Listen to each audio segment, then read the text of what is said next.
representative of Armenia. You have the floor. Thank you very much, distinguished colleagues. At the outset, I would like to thank the Polish OSCE chairmanship for leading the organization during the year and organizing this meeting.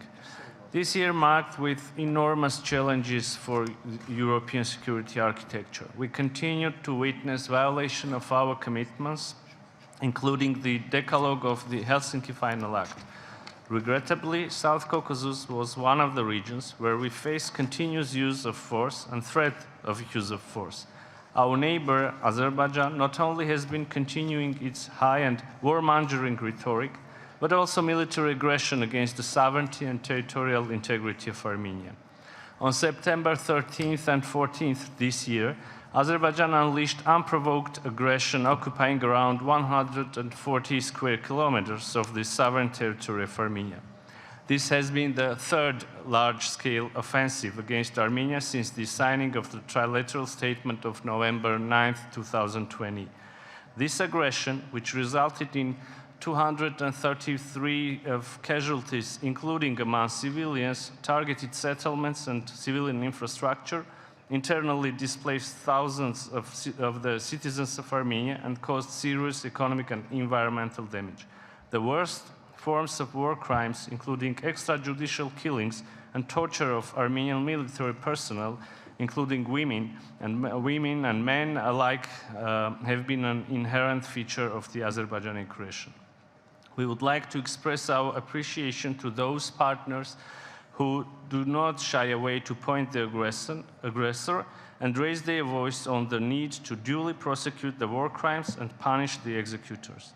It is equally important to demand the complete withdrawal of the Azerbaijani armed forces from the sovereign territories of Armenia.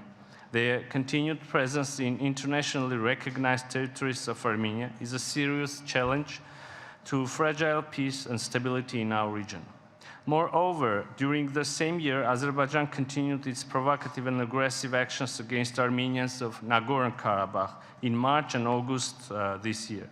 In blatant violation of trilateral statements, Azerbaijan in fact ethnically cleansed yet another settlement of Nagorno-Karabakh and tried to impede the functioning of the Lachin corridor, which is the way of life for more than 120,000 people. Ladies and gentlemen, under the current circumstances, it is difficult to contemplate achieving peace in a single part of the OSCE region. However, the government of Armenia has showed political will and has been taking decisive steps to open a new era of peace and stability in the South Caucasus.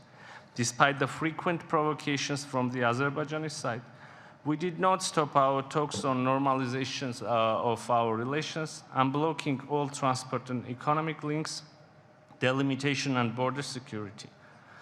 Let me be clear here. Armenia is ready to proceed to unblocking of communications. One, Azerbaijan agrees that all roads should operate in full respect of our sovereignty, territorial integrity, and national legislation. The delimitation process of our state border should not turn into an exercise of putting forward territorial claims against Armenia, and thus should be carried out on maps holding legal basis. In this regard, the agreements reached in Prague and Sochi this year, particularly the commitment to realize the delimitation based on the UN Charter and 1991 Almaty Declaration, will foster this process. We believe that the issue of rights and security of the people of Nagorno-Karabakh should also be comprehensively addressed. These issues have always been at the heart of the peace process led by the OSCE Minsk Group co-chairs. Dear colleagues, I would like to use this opportunity to express Armenia's appreciation and further support to missions deployed by the European Union and OSCE to assess and monitor the situation on the ground. In the current circumstances, when Azerbaijan is covering up its use of force against Armenia by initiating a blame game, the international presence on the ground and clear attitude towards aggression and aggressor state are as important as never before.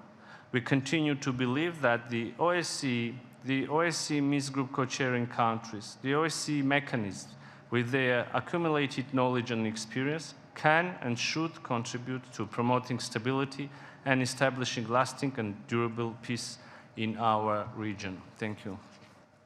Thank you very much. And I'll give the floor to the distinguished speaker from Estonia.